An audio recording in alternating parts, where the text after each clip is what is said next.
Hello and welcome to the MHG podcast. Once again, I'm Bradley. And joining me this week, I first met him when he was working as a waitress in a cocktail bar when I met Stu. And then I kind of forgot what else I was going to say because I tried to plan this in advance, it didn't go well. And I forgot the rest of the song, the lyrics and everything. So, yeah, it's Stu. How you doing, Stu? Pretty good. That was very professional. Yeah, no, like we said the other week, it's there's loads of songs you can tweak to have Stu instead of you. So I'm a fountain of brilliance or something. I don't know. I was going to go, even though it don't rhyme, Stu. How do you like it? How do you like it? There's that. Tenuous. You don't even, because you've only got a one syllable name that we put in there. It fits in with, it doesn't even have to rhyme with a lot of it. That's true. That's true. So yeah, but that's all good, isn't it? As long as I'm carrying on being your inspiration, that's the main thing. Yeah, you are. You're like my muse. You're my Selma Hayek. That's a what's it called? Dogma reference. That Dogma. Yeah. I don't know. You're allowed to mention Dogma anymore? I don't know. Apparently, it's nowhere. Like you don't see it anywhere because it's like people have pulled it because of the religious stuff. Well, that don't bother me. Like the religious stuff of it and like the blasphemy, that's all fine. When the producer of it is Harvey Weinstein and the Weinstein Company, you kind of go, well, the religious blasphemy's not the worst thing. Much easier to shut things down when he was involved. Definitely. Oh yeah. But I like it. It's one of my favourite films of the early 2000s. I want to say it was late 99s, late 90s, early 2000s. Yeah. Buddy Christ. Early 2000s, I think. George Carlin's brilliant in it. He absolutely nails the hypocrisy of religious figureheads. Oh, yeah. I'm not going to go on a review bit about Dogma. I really enjoyed it. I like it. Yes, everyone should watch that if you get a chance to. And download it illegally, because screw Harvey Weinstein, the Weinstein Company, and I'm sure Kevin Smith don't mind. No, he wouldn't be bothered. No. Just catch him at the right time and he'll be like, yeah, man, whatever. Don't know. When you say at the right time, you mean when he's stoned, or do you mean when he's not stoned? Because one's easier to catch him in than another. When he's stoned. That's like 360 days a year, because that's why not? If you've got the money, you've got everything you really want to have done, and go for it. Yeah, well, it's legal as well, isn't it, now in LA? Probably. In California? Probably, but he's a celebrity, so it wouldn't matter anyway. Yeah, very true. I mean, if you saw a news article and it went, oh, Kevin Smith was caught with marijuana today, you wouldn't be going, oh my God. Not really. I mean, what's worse? It's not really a slap in the face for the movie industry, is it? Oh, yes.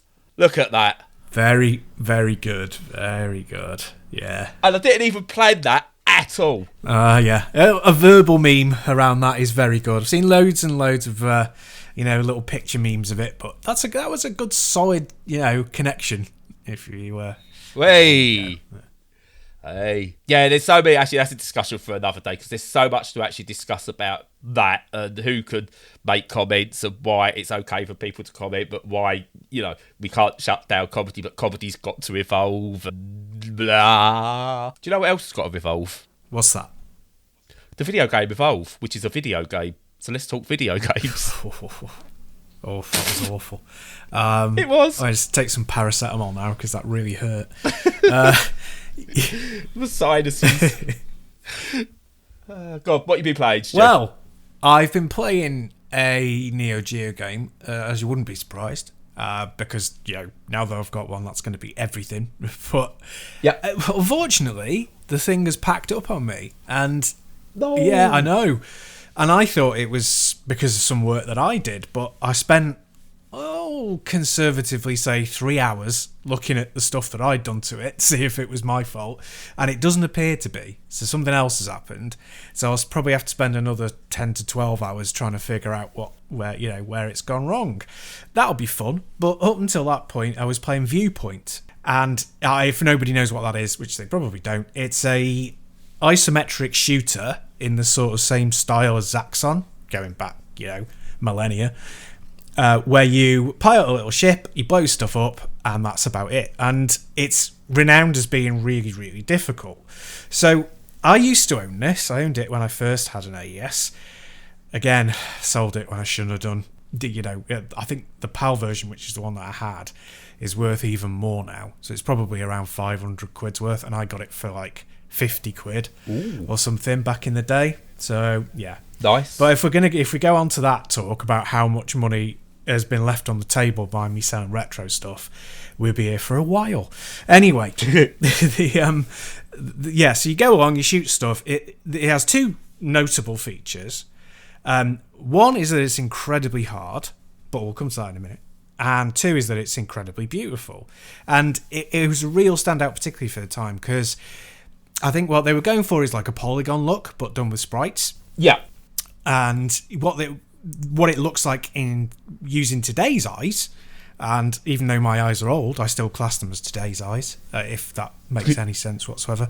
Yeah, I called it my today eye. Yeah. Yep, exactly.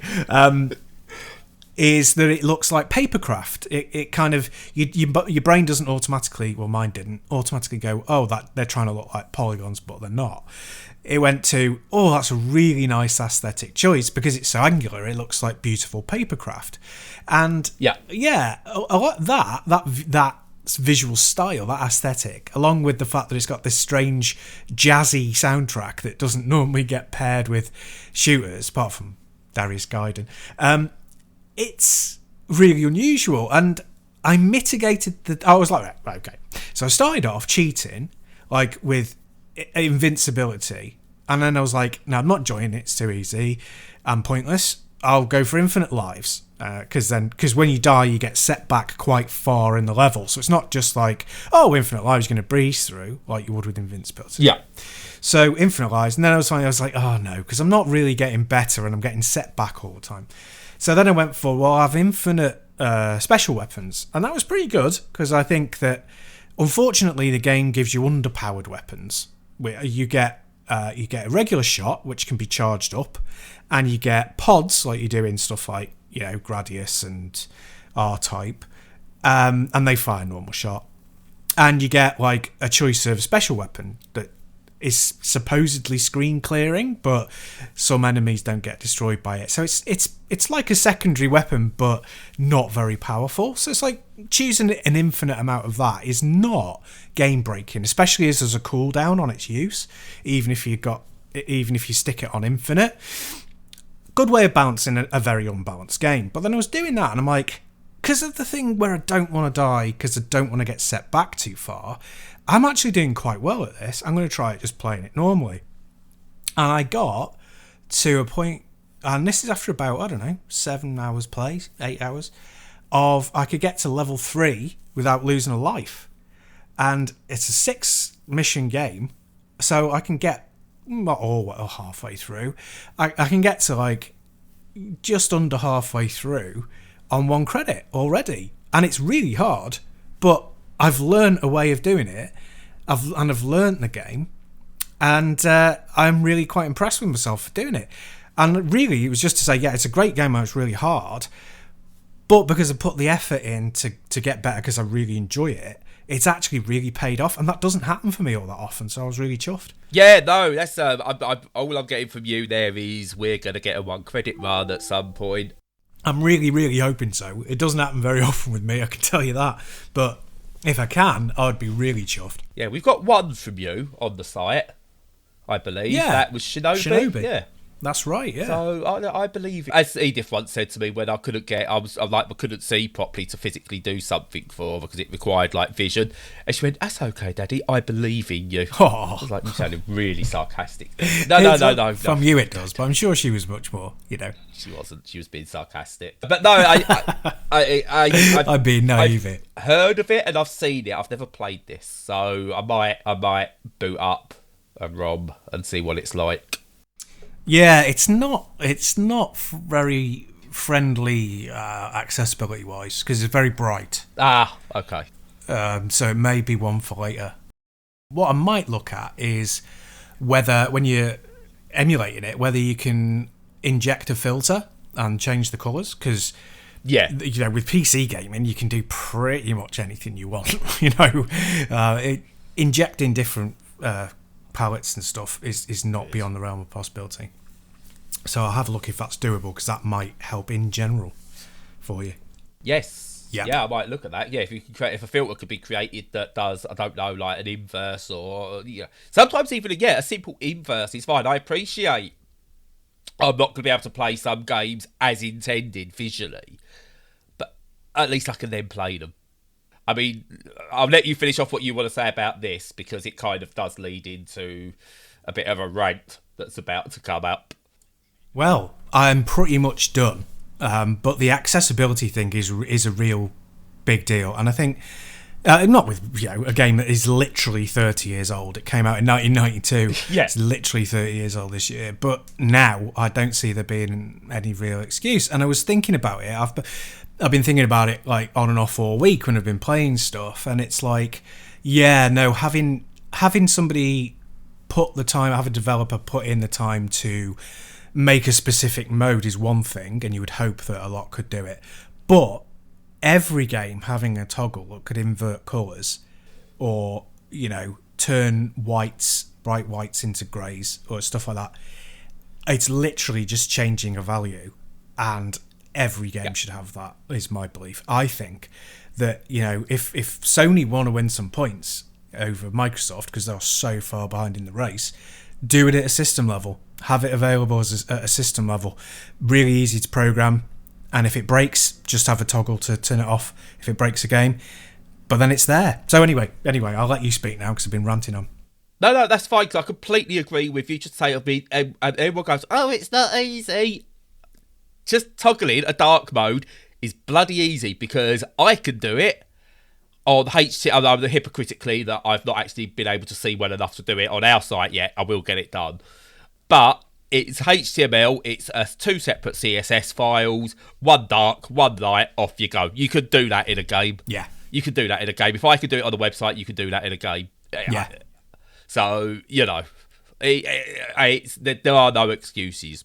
But anyway, what leads to this is 2 games that, one that I've been trying to work through and enjoying in spite of the lack of accessibility, and the other one where I've not actually started it yet, but already I'm dreading having the game and trying to get into it. So, first of all, I've been playing Kirby and the Forgotten Land, or the Forgotten World. I can't remember. The new Kirby game. Land. Is it Land? Yep, it's Land. Yep. Okay, cool. Thank you. I can tell you that with confidence because the box is sitting in front of me. Oh, right. And so, it's brilliant. I'm not going to lie, it's absolutely brilliant. It's charming. Kirby's the best non-Mario Nintendo character out there. Come at me. And it's structured well. It's easy that I can enjoy it with the kids if I wanted to. But also it's got just the right amount of challenge that you can't just do it eyes shut, which would be easier for me, ironically enough, if I could. However, Nintendo, get with the times, right? I get some games not having all the accessibility features, but your Nintendo, have some accessibility features, please, in your game. There's nothing. There's absolutely nothing in the game that helps in any way, shape or form. So I have to make sure my eyes are in the right possible space at the right time of day to be able to play it. There's no, I can't increase the font sizes. I can't choose backgrounds or subtitles or anything. So I'm missing out on important instructional markers. So it'll tell you what button you need to press to do things early on. I miss that because it's white on a light background. Now, most people could probably catch that and go, oh, yeah, okay. I can't see that. And I won't be the only one who's like that.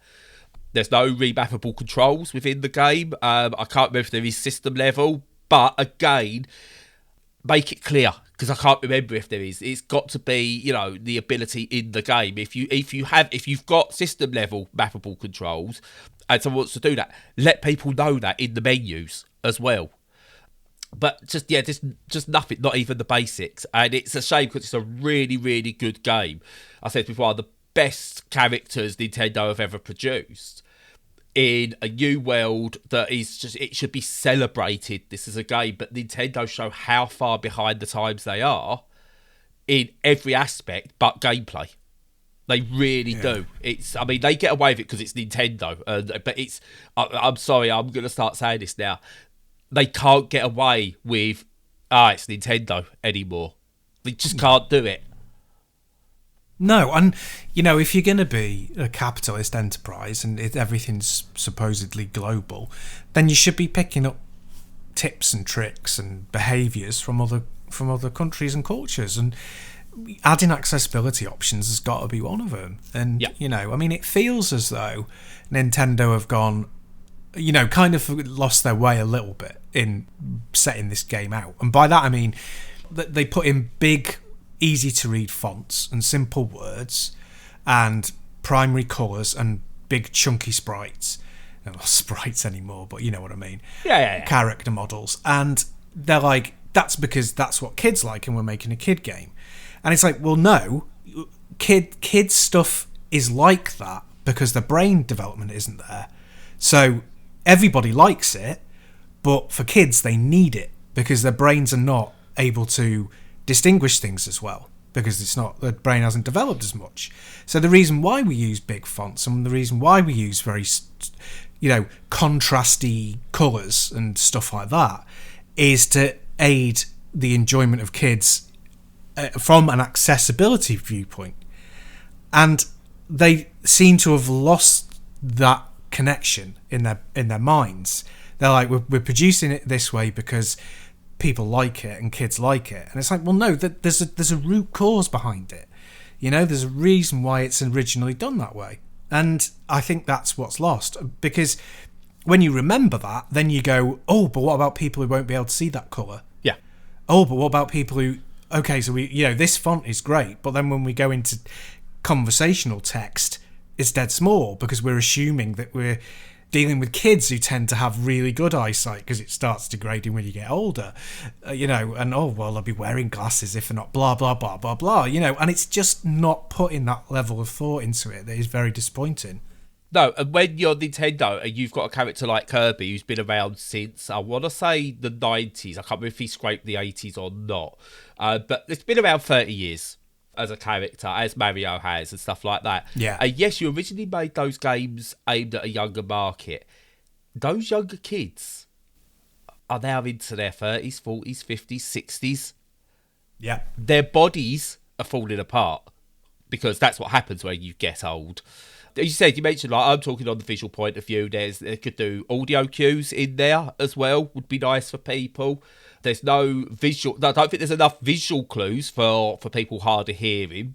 I think no colourblind option. I mean, I'm not colourblind, so I often sometimes forget colourblind modes, but that's one that's been into video games for donkey's years. But they've not even put that in there, and it's ridiculous from Nintendo. But... as people say, it's Nintendo. So let's skip Nintendo for a second. I'm not getting them get away with it. The other game I've played, I was gifted a copy of Elden Ring. I was like, okay, let's see what the fuss is about. Right, what's the accessibility options? There are some very basic ones. You can change the brightness and stuff like that. The fonts... the subtitles, the UI is tiny, and I struggle with it, and I can't see it, so I'm ignoring like the early part. I'm just going to ignore all the lore in the game, all of it, because there's no point. I'll be struggling too much to try and read it. The UI, I'm just going to have to get used to it and try and work it out. So not only have I got to get good at the game itself, I've got to get good at remembering, with ADHD, remember, what buttons are doing what, what potential things am I using and where were they, and that kind of thing, without sort of like being able to properly use the UI. Yeah. Now, scalable UI is not, you cannot use that as an excuse anymore, because I've played indie games that have that. The Ascent has it, and one of the best examples of it has all the different colourblind or colour modes that you can use depending on your level of vision. Absolutely brilliant. Not perfect, but brilliant. You can scale the UI. Other games can do it, indie games. No excuse from a company the size of From Software. What makes it even worse, when you say a From Software game, what system do you associate it with? Oh, I don't know. Don't really know. The PlayStation, I suppose? Yeah. Well, you go Blood Bowl, Demon Souls. For me, a From Software game is a PlayStation game, first and foremost. Yeah. Now, Sony, to their credit, have in The Last of Us 2 and a couple of other games, the best accessibility features on the market for a specific game. It's rightly applauded. So why are From Software not going to Sony and go, look, releasing this game, can you do the accessibility features for us? Whatever. Because at the point when you're looking at accessibility, you're not at that point going, let's see who can win the console wars. No, you want people playing these games. And if it comes out, accessibility features done by Sony, as a disabled user, I might down the line go, well, if Sony are helping actually do this with the games, I might go with them. And this, again, this is not on Sony, this is on From Software. They are massive. And when I done a little search on the internet to find out what's going on with this, I keep it's Japanese culture. Behave. No, it's not. Yeah. There's what? And it's not for you. Not every game's got to be for you. Oh, well, I like Bloodborne. I really enjoy Bloodborne. And I quite want to, after being gifted a copy, I really want to play Elden Ring now. I'm going to have to hope someone mods it on the PC. Thankfully, I'm playing it on PC. I will be playing it on PC, rather. But yeah, it's inexcusable. It's becoming less excusable for indie developers to do it. Corporations and massive publishers, no, it's indefensible now. You have got to start putting accessibility features in from the ground up. If you don't know what to do, hire a disabled consultant to tell you what's needed in your games from day one. Get them to playtest early builds and tell you what's missing. I'm not saying make the game easier, because also I will go on the argument if every game should have an easy mode, because everyone who seems to want the hard mode says they only play games in hard mode, even though they've got easy and medium modes. So I don't see what the issue is with putting an easy mode in. Stick that in. Have that as a turn on and off as well for people who have slow reactions and can't react quickly to enemies in like a Bloodborne, a Dark Souls, an Elden Ring. Have it that they can press a button combination to slow the timing down just for the boss battles. Yeah. Slows everything down. We show Forza Horizon 5 does it. You can slow the game down. Everything slows down. It means people with mobility issues, with processing issues can play it. That should be included as standard in every single game. Because it should be system level. It's got to change. 2 of the biggest releases in the last couple of weeks. And yeah, it's, I've got to fight to play them. And that's ridiculous. Yeah, no, I completely agree. I couldn't agree more. If you look at, like I was saying about Viewpoint, it's the balance is wrong. But if you have a set of criteria that let you rebalance it yourself, that doesn't necessarily mean you're making it easy. It may mean it's more accessible. It might mean it's easier, but that doesn't necessarily mean it's going to be easy. So my example of, you can give yourself infinite lives, but if you die and you're going back half a stage and you have to face that thing that killed you again, then how is that any easier? It's just changing the way that you approach it, and there is far too little of that. I think things like artificially restricting how often you can save is one. Yeah. In games in general, I think you should be able to save anywhere. Yep. And if developers find that that's breaking their game, I don't see how it can.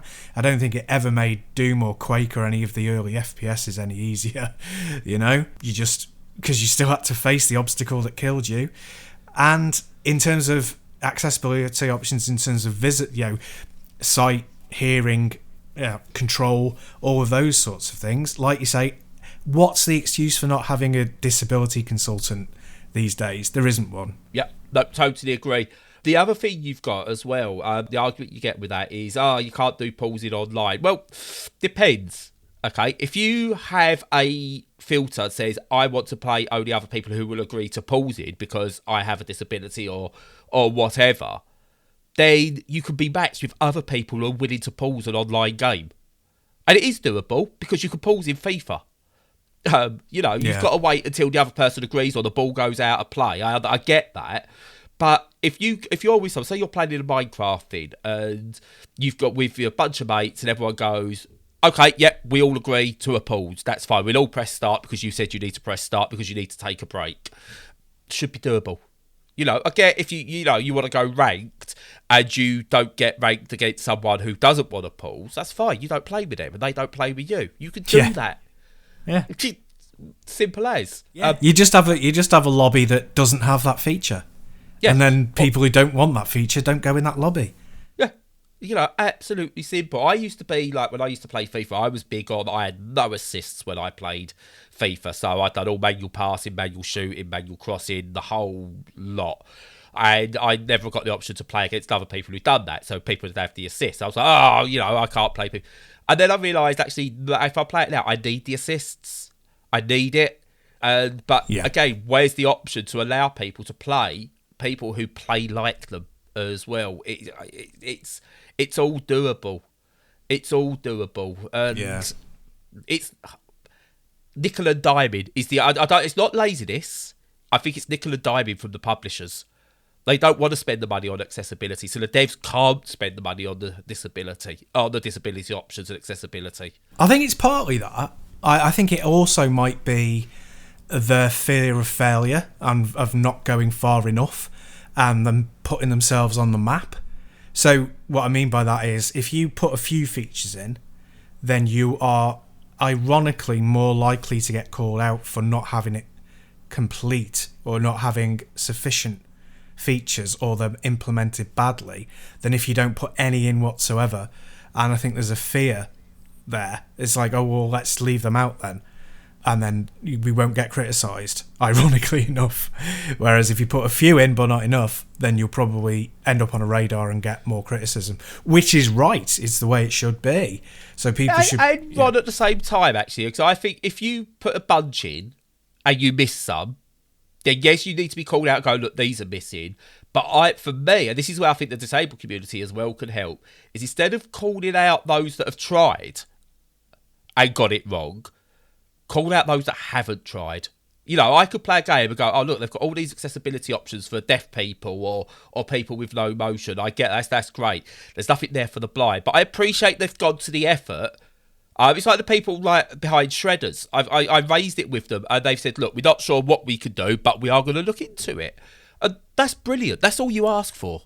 Obviously, actually what we ask for is to start doing it from the start and that should become the norm. But at that point, they're going to try and add it in afterwards, and I'm okay with that. Yeah, but I should have made it clear I wasn't talking about the developers of Shredders or anyone of that level. I was talking about, the Elden Ring, really. Yes. Nintendo, From Software, any of those guys. They're the ones who really should be brought up to account for only half-arsing it, in my opinion. Shredders, no, I think, anything indie, then, that's a totally different discussion, I think. Yeah, and again, I would say to any other developer out there, go to the developers of the Ascent, regardless of what you think of the game. It's got some really, really good accessibility options. Just their colour palettes alone.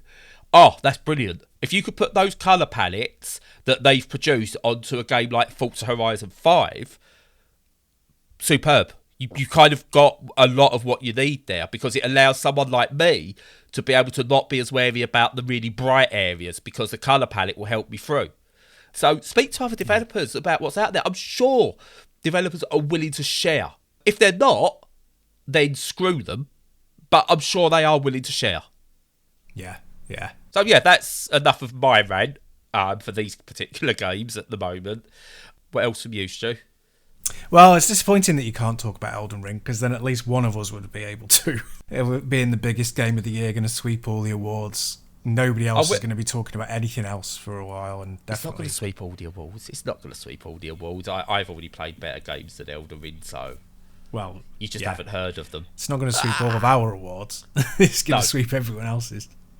But, yeah, I've been playing Kirby as well, and not been playing Kirby as in throwing a ball at the opposing curb and trying to get it to bounce back, although that is a great... That's a great game. Yeah. I used to be really good at that. I tried doing it couple of years ago with my son. I went, what, this game we're going to play? And I just went, oh, I can't do it anymore. Oh, you lost your mojo. It's a shame. Yeah, I used to love it. But, yes, Kirby, going back to the proper Kirby, yeah, it's all right. I'm not as enthused about it as you are. It's very, very simple. I mean, it's easy, but I expected it to be easy. But it's kind of very simply laid out, and I don't know. I've played about 5 or 6 missions now. I suppose, yeah. I'm past them all, and I've done a few of the extra, the side missions as well, about 3 or 4 of those. So I've probably done about 5 or 6, as I say, and it's all right. I mean, it's fun. It's fun enough. It's very colourful, and taking people over is, taking abilities and stuff is always cool. I don't know. It's nice, but it's lacking something for me. I don't really know what it is. It's not as good as Kirby's Epic Yarn. Yoshi's Epic Yarn. No, Kirby's Epic Yarn. Yoshi's Woolly World. Ah, that's right, yeah. I haven't played it. I haven't played the Kirby one. I've played the Yoshi one. I've played it on 3DS. I haven't played it on the Wii, but it's really good. I like that one. Yeah, I really liked Yoshi's Woolly World. I thought that was fantastic. I thought some really, really clever stuff in there. Yeah.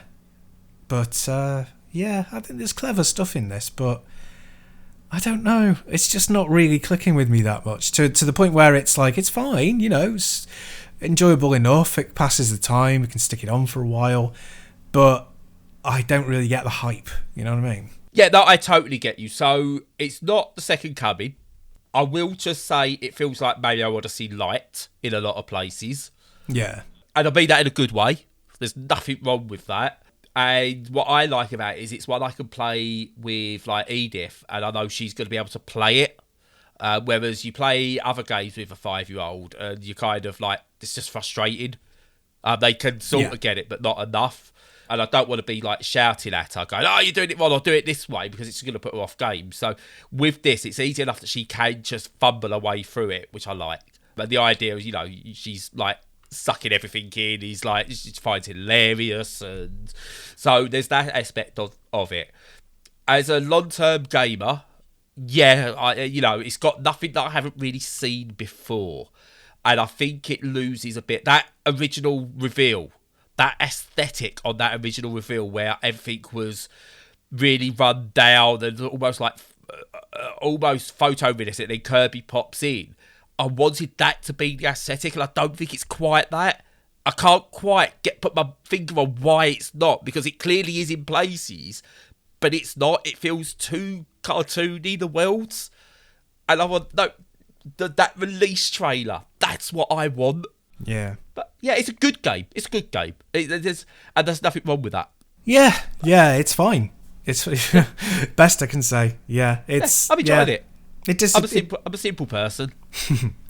Yeah, it does disappoint me that it's not in the same way that Mario Odyssey disappointed me, because I was not a fan of that game. It's another one where I would never say it's a bad game or even an average game. It's an above average game, but considering that, like, as you always say, and you are entirely correct, that all of the pinnacle Marios at least are a 10. At least some of them go up to 11. And 2D. Yeah, well, yeah, definitely. And it's like, it's just funny for one of them to be 7 out of 10 or an 8 out of 10. And again, we're talking about scores when we don't do scores. But honestly, I thought that one of the biggest failings with Mario Odyssey was the fact that it wasn't very cartoonish. That even the missions that weren't the ones set in New Donk City or wherever it was, didn't have that particularly escapist feel. And I don't know what it is. It's the same with Kirby. It's kind of like, what's the fun of plodding around kind of overgrown cityscapes kind of thing, See, I disagree with you there. I wanted it to be more gritty. Like, again, not like Gears of War gritty, but I wanted to... If they could have done it in a way that the world was gritty and realistic looking, but as Kirby, whatever you did, allowed it to become more sunshines and rainbows, for example, then, that could have been amazing. Because, again, that aesthetic, I really liked it, but they kind of have toned it back. That's the problem. And I think I get what you're saying with Mario, and I think it's toned back from what it could have been. They've got to go in both feet. Yes, I agree with that, definitely. One way or the other. Either make it a traditional looking Kirby / Mario game, or go the other way and make it as their characters in a world that is totally unsuited to them, and do something with that. But yeah, I think part of it is definitely the challenge with Kirby. It is the fact that it's unchallenging, and I do struggle to be motivated when you have like 5 subtasks in a mission, and it's like, oh yeah, do this, this, and this, and you'll get this arbitrary set of points, you know? Yeah. And it's like, why? You know, I really get annoyed. That's a kind of Ubisoft thing creeping in to me, you know? And it's like, oh, well, it'll let you unlock these other areas. It's like, yeah, but are they mission critical? No. So either do it that it's mission critical and you have to unlock this stuff, or do it so that you get a really good bonus, like an outfit that he doesn't get, an ability that he doesn't have. Because I would be well up for that. If it was like, you know, you got to find all these, I can't remember what they're called now, wobbly whackers or whatever they're called. You got to find. If it's that, and there's stuff like, use the steam pipe to get up to a certain level, and all these hidden objectives. And if you did all of them and you got a new ability, I would be like all over that. But it's not, and that frustrates me, because then it's like, okay, well, what's the critical path? Shall I just do that? Shall I look for this other stuff? Oh, I found 3 out of 5. Should I go and look for the other ones? And to me, that's just like, you've not designed a good solid basis for your game if your player is going through those thoughts. Yeah, and you know, right? So what you say is, it's been perfected. This method, right? And it's a game I don't like on the whole, just never got on with it, but it perfected the idea of, here's your main missions and here's a bunch of other stuff you could do separately that's still really fun.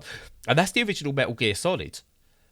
You had your main, it was laser focused, it was a batshit crazy story and whatever, but it was a laser focused main mission. But then you could do your VR missions. You could still go off and do little bits, but it had no bearing on what the game was on the whole. People will argue and go, on the whole, did not really matter. You could laser focus your way through that game. And then the VR missions were completely separate. If you had a game, if it Kirby, it was like, here's a laser focused mission in the world. Great. Completed it. Right. Here's a bunch of other stuff you could do, completely separate to the game, but in that same world, as point scoring missions or time missions that have different ways through and stuff like that. All on that. But yeah, when it's all kind of bundled into one, that becomes a lot for me to manage, and I struggle. Yeah. I think everybody does to a degree. I do, and I think you can't just say, oh well, it's for kids and leave it at that. It's because kids will just take the critical path and they'll do it, and that's great. Yeah. But how much of the audience of a Kirby game is going to be kids? You can't just go, it's a kids game, because it's going to be played as much by adults, if not more so. So you have to think about their engagement. And it sounds like a really big kind of dogmatic, oh, you've got to do this, you've got to do that. But it's really not. All I'm saying is, tighten up your objectives. Tighten them up, and it will make it a better play experience. Yeah, why is Super Mario Brothers, why is Mario Brothers 3, and why is Super Mario World so well regarded? Because they are tight as a drum. They are so tight in terms of, you start here, you finish there, and it's bloody fun. Mario 64 is good, but I got to sort of like, it's not as laser focused as I want. It's really good, I get it, but I got distracted by all the pretty colours and everything, and like, I could go up here, but it's over. I could go over there. And it's the same with Sunshine. I love them all. This is not me complaining, but there's a reason they're not as good as the first 3 big Mario games. I've made the argument lots of times that in a game, if you're spending more time on traversal than you are on action, then it's not for me. I mean, that doesn't mean it's a bad game, but it's not for me. And there's a little bit of that. It's not entirely that, but there's a little bit of that in Mario 64. And one of the reasons why it's so controversial, for me at least, because if you make this statement, people can get upset, is because when you look at their later games, they've erased a lot of that to the benefit of the game. Yep. So Galaxy and Galaxy 2 and 3D World, I'm not going to bring Odyssey into it because I think it's the weakest 3D Mario by quite some distance. But with those games, it's free, it's open, but it's much more tight and contained. And, there's not just, you got to go and make this perfect wall run and then perfect wall jump and perfect backflip after you've been running for a while across the map, which is more like a Tomb Raider game than it is like a platform game. Yeah. So they're different styles. Anyway, we could go on forever on this one, but no, I will mention one last thing about this, and it's like, again, when you look at another Nintendo property, Legend of Zelda Breath of the Wild is an absolutely amazing game. Really is. Not going to criticise it too much. Weapon breakage and all that aside, I think it's an amazing open world, and it's an open world done absolutely spot on. There's enough to do every few steps. You're very rarely doing nothing or encountering nothing. But Tunic is a better Zelda game. There you go. Cool. Interesting. Yeah, no, I really want to play Tunic, and I really am gonna, because I want to try out that turning off the stamina bar thing. Yeah, just do it. Just do it. It's fun. Yeah. It allows you, and it's a better Zelda game. Breath of the Wild is a better game, and it's the best open world I've ever played. Bar, no, it's still better than Yakuza, even though I prefer the smaller worlds of Yakuza. It's still a better open world than Yakuza, but I would argue Tunic is a better Zelda game. Cool, yeah, and I would never argue against you because I think it's not worth it. It's not worth it because you'll just go on forever. But no, because once something changes, its original pattern and style, it's different, and it can use the same background, it can use the same characters, it can use the same overarching plot, but it's a different game because Resident Evil 4 is a different game from Resident Evil 1. Fundamentally, yes, absolutely fundamentally, it's not the same game, but they're equally as good. Yeah. Well, yeah. Depending on how you come in one. But what we do need to do is have a big discussion about the state of games scores soon, because oh my god, comparing Elden Ring getting 10s, which it absolutely sounds like it completely deserves, and Kirby getting a Metacritic score of 85, where it is an average game. It's just above average for me. I'm sure a lot of reviewers probably think the same thing, and it's ended up with an 85. Honestly, we're going to have a proper chat about this at some point. Yeah, because 85 is just above average. Yeah, it's just getting crazy. Days. It's getting crazy. Oh, yeah, definitely. So, I've got two quick games I want to talk about. Please to finish off. Yeah, go for it. So, first one is called Phantom Breaker Omnia, which is part of the Phantom Breaker series. It's 2D fighter, anime, girls all over the shop. And it's alright. It's about all I really want to say about it. It's alright. It's a competent fighter. But let's go to a bit more detail. I don't know enough about the series to care about the lore too much or anything like that. I'm not good enough at fighting games that I can turn around and go, doing these combinations is not as good as doing similar combinations in Game X or Street Fighter or whatever. Don't care. I put it on. I was able to get my way through it's got a story mode, by the way, which I really like. Stick more story modes in fighting games.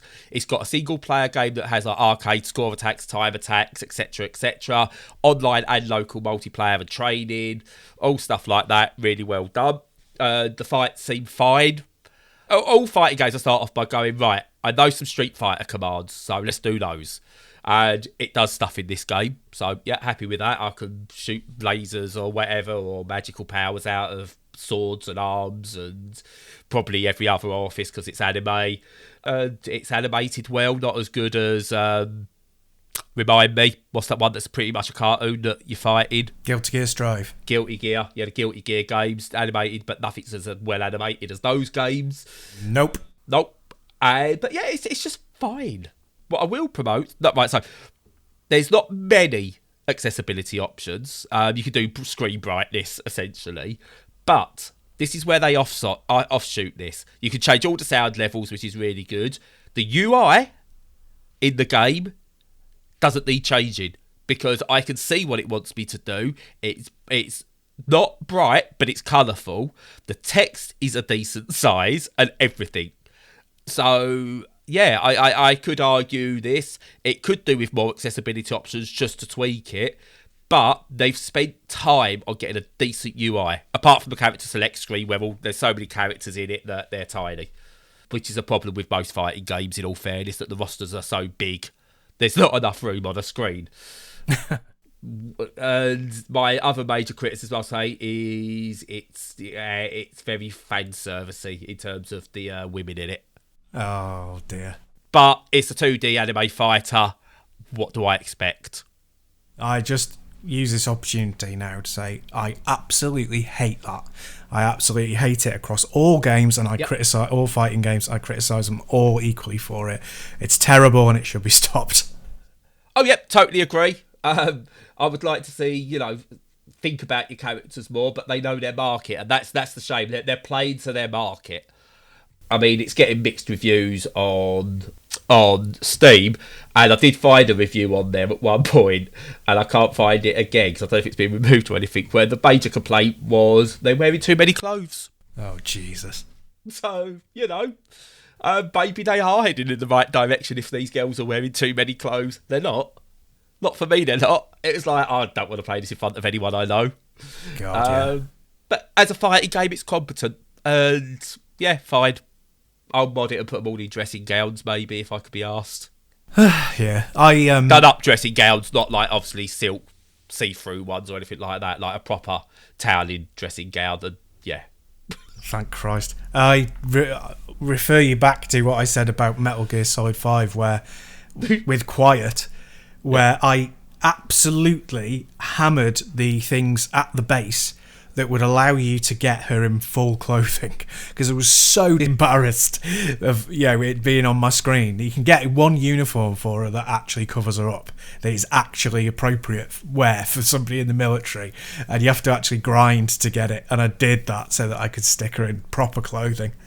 And, I mean, again, to go with her, it's pretty much when she comes on screen for the first time, appears on screen for the first time, her name shows up, she's wearing next to nothing. Her name and appearance is literally shut up and look good for me. I know. Kojima. Oh, dear. Anyway, what was the second one you were going to tell us about? So, the second one is a deck builder. Stick with me, Stu, stick with me. But it's trying to do something a bit different. For me, it sort of succeeds. It sort of succeeds in the right places, but struggles with trying to be too different at others. So essentially what you've got is it's a deck builder. What's it called? Battle Band. Did I not say the name of the game? No. That'd help, wouldn't it? What's it called? Battle Badge? Battle Band's Rock and Roll Deck Builder. Ah, Battle Bands. Right, got you. Yes. Okay. I should remember that. I'm a good host. But basically the idea is you're part of this band and you go and you do band battles, like Battle of the Bands type events and stuff like that against other bands. There's 4 of you in your band, 4 or 5. I can't remember if it's 4 or 5. And basically each person in the band has their own deck of cards and you play different card types. So one might be a certain type of song and then you've got to choose what instruments go into it, and you're all playing it real time together. So someone might go, hey, it's like this type of song and I'm going to put a drum solo down, and the other person has to come in quickly and put a guitar whatever riff down, and then you get different like power ups like you would get in any deck builder. But the idea is you build up, you then play your card as a song and you get scores for it, and your score can boost your score or you can get effects that knock down the other band's score, and they come back at you all in real time after you've like turn-based real time, so they'll do all theirs and then they can send it back. You get cards that can sort of reverse the effects they might send your way and things like that. It's, again, with deck builders, it's very difficult to explain without people playing it, so I would say check out a video, but it's got all the deck building things, but in a really cool rock and roll aesthetic. And it's got a single player mode, but the single player mode... So I don't know if the single player mode is online or not. I know this sounds really confusing, but it acts like it's getting online to play single player mode. But I'm not sure if it is, because I'm sure I'm playing AI. I don't know. Yeah. I don't know if it's them trying to make the game seamless, but don't do that. If it's not going online, don't do that. If it is going online, why? Yeah. In the single player mode, why is it connecting to online servers just to play? I don't know. But it is what it is. It's got single player where you go through like a map, and then you battle like bosses and like are really good, and then you could do like face off against people in PvP matches, and it's good. It's good, but would I be playing it over any other deck builder? No, I don't think I will. Yeah. There's nothing wrong with it. Again, this is a tough one. There's nothing wrong with it. And I like that it's trying to do something different. And you can have a band made up of dogs and cats and stuff like that, by the way, which is a really good thing. You can full customization of your band. That's good. But it's, I don't know. Honestly, I don't.